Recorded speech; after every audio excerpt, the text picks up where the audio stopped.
जंगल के सभी पक्षी बहुत परेशान थे। जंगल में गर्मी का मौसम चल रहा था, जिसके कारण भोजन कहीं भी आसानी से नहीं मिल रहा था। गर्मी इतनी थी कि जंगल के पक्षी दाना ढूंढने के चक्कर में गर्मी से बेहोश होकर नीचे गिर रहे थे। भूख के मारे अब पक्षी भोजन को लेकर आपस में लड़ने लगे थे। एक दाना देखकर तोता और कबूतर झबर पड़े। ये दाना मेरा है, मैं यहाँ पहले आया था। क्या कहा? मैं ये दाना कल देख के गया था। कल मुझे भूख नहीं थी, इसलिए मैंने सोचा कि मैं ये दाना आज खाऊंगा, और आज तुम आकर अपना हक जता रहे हो, तो तुम ये दाना खा के दिखाओ। तो तुम ये दाना खाकर दिखाओ। मेरा नाम भी कबूतर नहीं, अगर तुम्हारी ये बड़ी चोच तोड़कर ना रख दे। कबूतर और तोता आपस में लड़ने ही वाले थे कि तभी वहां रीमा चिड़िया आ जाती है। ये आप क्या कर रहे हैं? आप अच्छे दोस्त हैं और क्यों आपस में लड़ रहे हैं? दोस्ती का पता मुश्किल समय में ही तो चलता है। थोड़ा मुश्किल समय क्या आया, आपने आपस में लड़ाई शुरू कर दी। चिड़िया बहन, ठीक कहा आपने, हम गलत कर रहे थे। ये ले कबूतर, ये दाना आप खा ले, मैं कहीं और से ढूंढ लो। मुझे भी माफ कर दो मित्तू। चलो हम दोनों इसमें से आधा आधा करके खाते हैं। फिर चिड़िया उन दोनों में आधा आधा दाना बांट देती है और वे दोनों आधा आधा दाना खा लेते हैं। रीमा चिड़िया ने भी अपने लिए आज का भोजन ढूंढ लिया था। फिर वे सब अपने अपने घर को चले जाते हैं। मम्मा, आप फल खाएं, हम बाद में खाएंगे। बेटा, मैंने तो रास्ते में ही भोजन कर लिया था। ये फल मैं आपके लिए लाई हूं, आप दोनों खा ले। हाँ, हमें सब पता है मम्मा, आप कल से भूखी हैं। ऐसा कहते हुए गुड़िया और कुकू आधा फल अपनी माँ की तरफ बढ़ाते हैं। मम्मा, हम थोड़ा थोड़ा फल खा लेते हैं। फिर रीमा और उसके बच्चे फल को आपस में बांटकर खाते हैं। फिर गुड़िया और कुकू और उनकी माँ सो जाते हैं। दूसरे दिन गुड़िया और कुकू किताब पढ़ रहे थे, जिसमें लिखा था कि घने जंगल में एक विशाल आम का पेड़ है। गुड़िया बहन, मुझे इस विशाल आम के पेड़ के पास जाना है और मीठे मीठे रसीले आम खाना है। हाँ कुकू, मुझे भी जाना है। चलो हम मम्मा से पूछते हैं और साथ में जाते हैं। मम्मा, अगर हमारे जंगल में बहार नहीं है तो हो सकता है किसी और जंगल में बहार हो और हमें वहां से दाना मिल जाए। बेटा, हाँ, मगर हमें क्या पता कि इस समय बाहर कहाँ है और हमें दाना कहाँ से मिलेगा। हमने हमारे बुक में देखा है कि घने जंगल के बीच में एक आम का फल है, हम वहां जाएंगे। तो मम्मा, हमें कोशिश करनी चाहिए ना? हो सकता है कोशिश करने से हमें कहीं से फल मिल जाए। अगर कोई ऐसा नहीं करता तो हम करेंगे। मम्मा, अपने जंगल के पक्षियों के लिए हम ढूंढ लेंगे। अच्छा अच्छा, ढूंढ लेना। दूसरे दिन चिड़िया नदी पर बैठी गोरी कौवी से कहती है, मेरे गुड़िया और कुकू भी आज दाना ढूंढने गए हुए हैं। ऐसे मौसम में तो हम बड़े पक्षियों को कुछ नहीं मिलता, फिर गुड़िया और कुकू को क्या मिलेगा? मगर गोरी कौवी और उनकी माँ यह नहीं जानती थी कि गुड़िया और कुकू तो आज उड़ते उड़ते बहुत दूर घने जंगल में चले जाते हैं। वह वहां चले गए हैं जहां कोई भी पक्षी अभी तक नहीं गया था। वहां के पेड़ बहुत घने थे। गुड़िया और कुकू के लिए उड़ना बहुत मुश्किल था, मगर फिर भी वो पेड़ों से बच बच कर आहिस्ता आहिस्ता इधर उधर देखते हुए उड़े जा रहे थे। वह थोड़ा और आगे जाते हैं और फिर अचानक गुड़िया और कुकू को एक बड़ा पेड़ दिखाई देता है जिस पर कोई फल लगा हुआ था। इतने बड़े आम के पेड़ और उसमें लगे फलों को देखकर भाई बहन बहुत खुश हुए। हमने कर लिया गुड़िया बहन, हमने कर लिया। हमने सब पक्षियों की परेशानी का उपाय ढूंढ लिया। अब सारे पक्षी आम खाएंगे। हाँ कुकू, चलो अब हम खाना शुरू करते हैं। फिर गुड़िया और कुकू वहां बैठकर एक आम खाते हैं जो बहुत मीठा था, और गुड़िया और कुकू एक आम अपनी माँ के लिए तोड़कर वापस उड़ते हैं।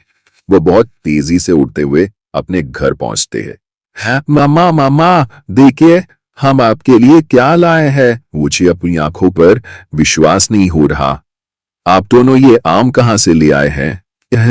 मम्मा, एक बार इसे खाकर देखिए, ये आम बहुत रसीला है और हम एक आम के पेड़ की खोज भी कर ली है जिस पर इस तरह के ढेर सारे आम लगे हुए हैं। फिर मां चिड़िया वह आम खा लेती है। लीमा चिड़िया अपने बच्चों को गले लगा लेती है। सच में बच्चों, ये आम तो बहुत स्वादिष्ट था। मेरे बच्चों ने तो बड़ा काम कर लिया है। फिर सुबह हो जाती है। गुड़िया और कुकू और लीमा चिड़िया दूसरे पक्षियों को साथ लेकर आम के विशाल पेड़ की तरफ जाते हैं।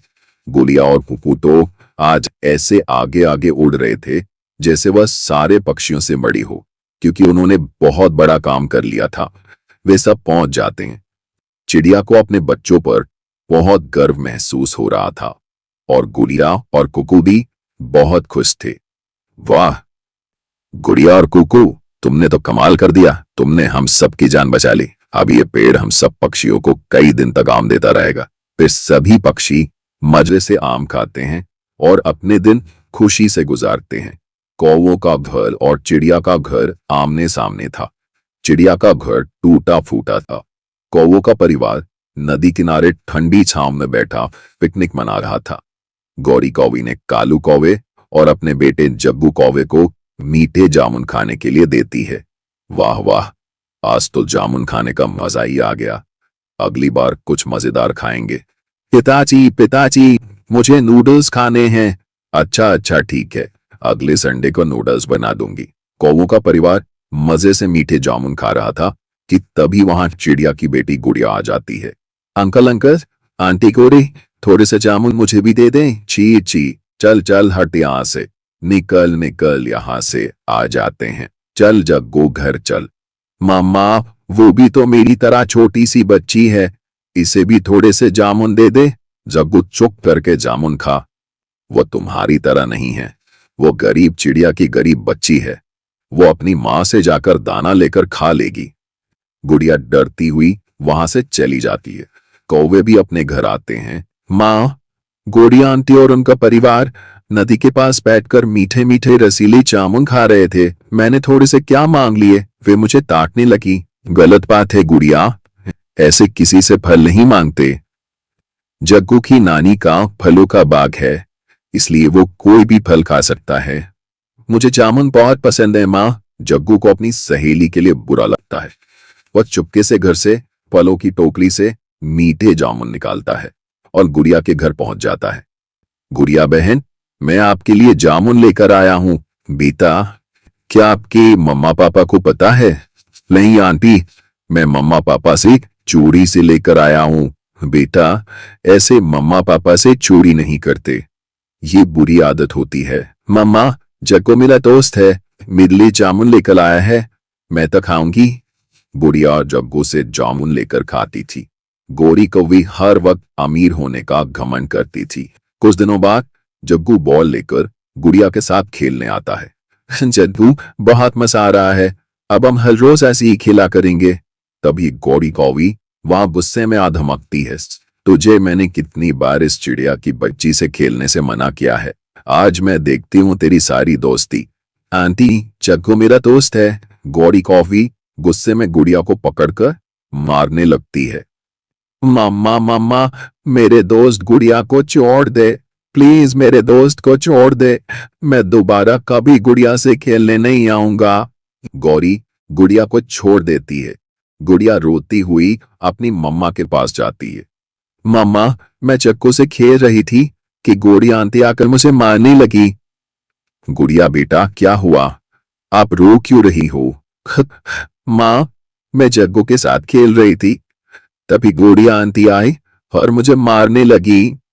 बेटा, वो अमीर कवि का बेटा है, मैंने कितनी बार आपको उससे खेलने से मना किया है। वो गौरी बहुत घमंडी है, वो गरीबों से बहुत नफरत करती है। ऐसे ही कुछ दिन गुजर जाते हैं। गुड़िया जग्गू के साथ खेलने नहीं जाती, बल्कि वह छोटे मिट्टू के साथ खेलती है। जग्गू खेलते खेलते दूर निकल जाता है। जाते जाते वह कुएं के पास पहुंच जाता है। अरे, ये कुआं तो बहुत पुराना है, इसमें कुछ तो होगा। जब वो कुएं में झांक कर देखता है और फिसलकर कुएं में गिर जाता है। बचाओ बचाओ, कोई मुझे बचाओ बचाओ। जग्गू मदद के लिए पुकारता है, लेकिन वहां कोई नहीं था जो उसकी मदद करता। शाम हुई तो गौरी कौवी परेशान होकर जग्गू को ढूंढने निकली। रास्ते में उसे मिट्टू तोता मिला। तोते मिट्टू तोते, क्या तुमने मेरे जग्गू को कहीं देखा है? नहीं, मैंने तो नहीं देखा, मैं तो अभी अभी दूसरे जंगल से वापस आ रहा हूं। वहीं पास से गुड़िया गुजर रही थी। उसे कुएं से जग्गू की आवाज सुनाई दी। जग्गू, जग्गू मेरे दोस्त, चिंता ना करो, मैं आ गई हूं। मैं अभी किसी को बुलाकर लाती हूं। गुड़िया बहन, मुझे बचाओ। गुड़िया तेजी से उड़ती है और उसे गोरी कौवी मिल जाती है। आंटी गौरी, आंटी गौरी, जग्गू मेरा दोस्त कुएं में गिरकर है, मेरे साथ चलिए। कहाँ, मेरा जग्गू कहाँ है? गोरी कौवी और गुड़िया कुएं पर पहुंचते हैं और रस्सी की मदद से जग्गू को बाहर निकालते हैं। गुड़िया मेरे दोस्त, अगर आप यहां ना आते तो मैं इस कुएं में ही मर जाता। जग्गू, जब से आपकी मम्मा ने मुझे आपसे खेलने से मना किया है, मैं छोटे मिट्ठू से खेलने चाहती हूँ। मैं छोटे मिट्ठू से खेलकर वापस आ रही थी कि मैंने आपकी आवाज सुनी। गुड़िया बेटा, मुझे माफ कर दो। तुमने मेरे बेटे की जान बचाकर मुझ पर बहुत बड़ा एहसान किया है। आज से आप दोनों इकट्ठे खेलोगे और एक साथ ही जंगल घूमने जाओगे। यह सुनकर गुड़िया और जग्गू खुश हो जाते हैं और हंसी खुशी साथ रहने लगते हैं। फिर वे सब वापस घर जाते हैं। गौरी चिड़िया के लिए भी एक नया घर बनाकर देती है। फिर वे दोनों पड़ोसी खुशी खुशी रहने लगते हैं। बड़े पेड़ पर डाल की छांव में रीमा चिड़िया का तिनकों का घोंसला था। घोंसले में चिड़िया के 3 छोटे छोटे बच्चे थे। मेरे बच्चों, मैं दाना लेने जा रही हूं, आपस में लड़ाई मत करना और एक दूसरे का ख्याल रखना। अपने बच्चों को समझाने के बाद चिड़िया अपना दाना लेने चली जाती है। बड़ा बच्चा, जो बहुत शरारती था, वह अपने छोटे बहन भाइयों से कहता है, मैं तो जंगल घूमने जा रहा हूं। चिंटू भाई, कुक्कू को रोके, मम्मा ने घोंसले से बाहर जाने से मना किया था। भाई, आप बड़े हैं, आपका काम है हमें समझाना, और आप खुद ही जंगल जाने की बातें कर रहे हैं। मैं बड़ा हूं, इसलिए मैं जा सकता हूं, और मुझे क्या जरूरत है कि मैं तुम दोनों का ख्याल रखूं। बड़ा भाई, जिसका नाम कुकू था, वह घोंसले से निकल जाता है। वह उड़ता हुआ जग्गू कौवे के घर जाता है। जग्गू जग्गू, चलो हम खेलने जाते हैं। नहीं, मेरी मम्मा ने बाहर जाने से मना किया है। धूप बहुत तेज है और ऐसी धूप में हम बीमार भी हो सकते हैं। बाहर जाने से तो मेरी मम्मा ने भी मना किया था, लेकिन मैं मम्मा से चोरी आ गया हूं। तुम भी अपनी मम्मा से चोरी चोरी मेरे साथ आ जाओ। नहीं, मैं अपनी मम्मा को धोखा नहीं दे सकता। समझदार जग्गू कौवा अच्छी अच्छी बातें करता है और कुकू के साथ जाने से मना कर लेता है। फिर कुकू छोटे मिट्टू के पास जाता है। छोटे मिट्टू, चलो हम जंगल घूमने जाते हैं। अपनी मर्जी के फल खाएंगे, अपनी मर्जी का दाना खाएंगे। चलो हम एंजॉय करने जाते हैं। लेकिन कुकू मम्मा ने दोपहर के वक्त जंगल में जाने से मना किया है। दोपहर के वक्त शिकारी पक्षी हमें पकड़ भी सकते हैं। कोई शिकारी पक्षियों से डरता है और कोई अपनी मम्मा से, लेकिन मैं किसी से नहीं डरता। मैं तो जा रहा हूं। कुकू अकेला ही घने जंगल में चला जाता है। आसमान पर उड़ती हुई बड़ी चील कुकू को जंगल में अकेला घूमता हुआ देख लेती है और वह कुकू का पीछा करती है। मम्मा चिड़िया भी दाना लेकर वापस आ जाती है। बच्चों, आपका बड़ा भाई कहाँ है? मम्मा, मैंने और चिंटू भाई ने कुकू भाई को मना किया था, लेकिन वो जंगल घूमने निकल गया। हाय, मैं मर गई। कुकू बेटा, आपने क्यों ऐसा किया? जंगल में तो हर कदम खतरा ही खतरा है। यह सुनकर मम्मा चिड़िया परेशान हो जाती है। वह अपने बेटे की खोज में निकलती है और रास्ते में तोती से पूछती है, तोती बहन, मेरा बेटा अकेला बाहर चला गया है, आपने कुकू को कहीं देखा है क्या? नहीं नहीं, मैं तो अभी अभी दूसरे जंगल से आई हूं, मुझे क्या मालूम कुकू कहाँ है। मम्मा चिड़िया और भी परेशान हो जाती है और जंगल में मारी मारी करती है। कुकू एक पेड़ की डाल पर जाकर बैठ जाता है। उस पेड़ की खोकर में एक सांप था। मैं खाऊंगा, आज मैं इस छोटे बच्चे को खाऊंगा। ये मेरा शिकार है, इसे मैं खाऊंगा। तभी वहां चील भी आ जाती है। चील को देखकर कुकू डर जाता है। मैं तो जंगल घूमने आया था, आप क्यों यहां आई है? अपने मम्मा पापा के बिना जो छोटा बच्चा जंगल घूमने आता है, वो मेरा भोजन बन जाता है। मैं तुम्हें खाने आई हूं, इसे मैं खाऊंगी। ठीक है, तो फिर हम मिलकर ही इसे खा लेते हैं। सांप, तुम ऐसा करो कि मेरे साथ मिलकर इस छोटे बच्चे को खा लो। आधा मेरा और आधा तुम्हारा। कुकू सोच रहा था कि अगर वह बैठा रहे तो सांप उसे पकड़ लेगा, और अगर उड़ने की कोशिश की तो चेन पकड़ लेगी। चेन भी आहिस्ता आहिस्ता कुकू की तरफ बढ़ती है और सांप भी अपनी खोकर से बाहर निकल आता है। पीछे से बिजली की तेजी के साथ मम्मा चिड़िया आती है और कुकू को अपने पंजों में उठाकर भाग जाती है। चील चिड़िया के पीछे उड़ती है, लेकिन मम्मा चिड़िया थोड़ी दूर जाकर झाड़ियों में छुप जाती है। तभी चील और सांप में तकरार हो जाती है और वे एक दूसरे को ही मारने पीटने लगते हैं। मम्मा चिड़िया अपने बेटे को सुरक्षित लेकर उड़ जाती है। अपने घोंसले में जाकर कुकू रोए जा रहा था। मम्मा, कुकू भाई रो क्यों रहा है? इससे ही पूछ लो। चिंटू भाई और गुड़िया बहन कभी भी मम्मा से पूछे बिना बाहर नहीं जाना, क्योंकि जंगल में बहुत खतरा है। अगर मैं समय पर ना जाती तो वो बड़ा सांप और चील कुकू को कच्चा खा जाते। सांप का नाम सुनकर कुकू अपनी मम्मा के साथ लग जाता है और छोटे भाई बहन उसे देखकर हंसने लगते हैं। रीमा चिड़िया अपने बच्चों को सांप और चील से बचाने के लिए लकड़ियों का एक मजबूत घर बनाती है।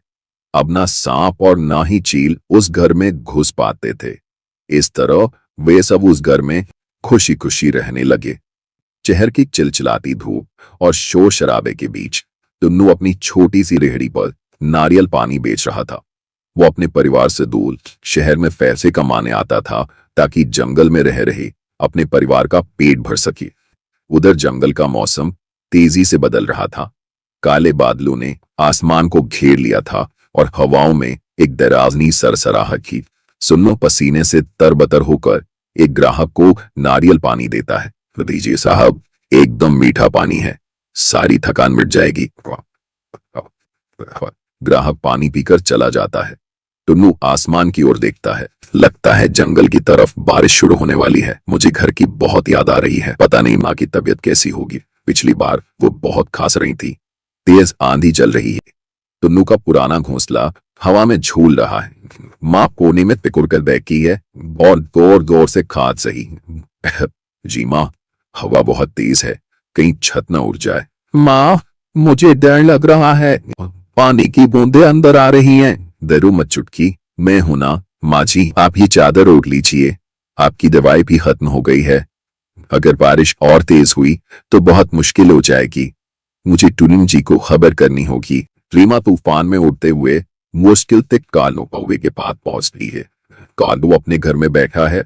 कालो भैया, कालो भैया। और रीमा, इतनी आंधी में तुम यहाँ, सब ठीक को है? नहीं भैया, माँ जी की तबीयत बहुत खराब है, घर में पानी टपक रहा है। आप अपनी फोन से टुबू जी से बात करवा दीजिए प्लीज। कालू तुरंत अपना छोटा सा फोन निकालता है और टुन्नू को फोन लगाता है। हेलो कालू। टुन्नू जी, आप जल्दी घर आ जाइए, माँ बहुत बीमार है और जंगल में तूफान आ गया है। हमारा घर शायद ये बारिश नहीं झेल पाएगा। क्यों? मौत है। तुम घबराओ मत रीमा, मैं अभी निकलता हूँ। मैं अपने साथ सारे नारियल भी ला रहा हूँ, उन्हें आज छोड़ नहीं सकता। मैं बस आ रहा हूँ। टुन्नू का दिल जोरों से धड़क रहा था। उसने अपनी कमाई के बारे में नहीं सोचा। वो अपने नारियलों के साथ भारी बोझ से उड़ने लगा।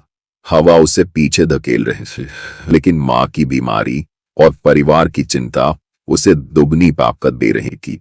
टुन्नू अंदर आता है, लेकिन देखता है कि घोंसले का फर्श गीला हो चुका। माँ कांप रही है। पापा दे, पापा दो। माँ, मैं आ गया हूँ, देखो मैं तुम्हारे लिए शहर से आया हूँ। तू आ गया बेटा, बस अब मुझे कुछ नहीं होगा। तू भीग गया है, पहले खुद को पोंछ ले। माँ, तुम्हारा बदन तो तप रहा है, मैं अभी जाकर शहर से दवाई लाता हूँ। वुजू देखा, बाहर कयामत की बारिश है, अंधेरा भी है। तू अब कहीं नहीं जाएगा। अगर तुझे कुछ हो गया तो हम सब जी नहीं पाएंगे। सुबह का इंतजार। हाँ माँ जी ठीक कह रही हैं, बाहर हालात बहुत खराब हैं। वो रात टुन्नू और उसके परिवार के लिए बहुत लंबी। छत से पानी टपक टपक कर टप टप की आवाज कर रहा था। जो माफी खांसी की आवाज के साथ मिल रही। टुन्नू ने ठान लिया था कि वो अपने परिवार से इस मुसीबत से बाहर के बन। सुबह बारिश थोड़ी कम थी, लेकिन हवा काफी तेज। टुन्नू डॉक्टर बुलबुल को लेकर आता है। फिर ठंड लग गई है और छाती में जकड़न है। मैंने दवाई दे दी है, लेकिन टुन्नू, सबसे जरूरी बात यह है कि इन्हें सूखी जगह चाहिए। अगर ये इसी तरह गीले घोंसले में रहीं तो निमोनिया हो सकता है। शुक्रिया डॉक्टर, मैं आज ही कुछ करता हूँ। डॉक्टर के जाने के बाद टुन्नू लकड़ियां और घास इकट्ठी करने लगता है।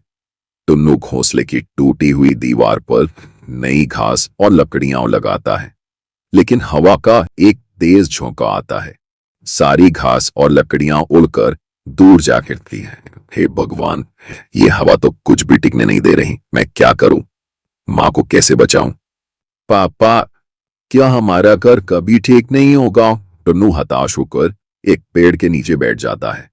तभी उसकी नजर पास पड़ी उस बोरी पर पड़ती है जो वो शहर से लाया था।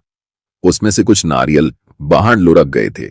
अरे, मैं भी कितना बेवकूफ हूं। नारियल ये बाहर से इतना सख्त होता है कि न पानी अंदर जा सकता है, न हवा इसे हिला सकती है। मुझे पास वाली इंसानी बस्ती से थोड़ी सीमेंट लानी हो। मैं आज एक ऐसा घर बनाऊंगा जिसे कोई तूफान नहीं हिला सकेगा। टुन्नू बिजली की रफ्तार से गया और सीमेंट ले आया। उसने नारियलों को फोड़कर उनका पानी अलग किया और खाली सख्त खोलों का इस्तेमाल ईंटों की तरह करना शुरू किया। टुन्नू एक के ऊपर एक नारियल के खोलों को सीमेंट से जोड़ता है। चलो सब अंदर चलो। शाम उसे आसमान फिर गाला हो गया। बादलों की बरकराहट के साथ मूसलाधार बारिश शुरू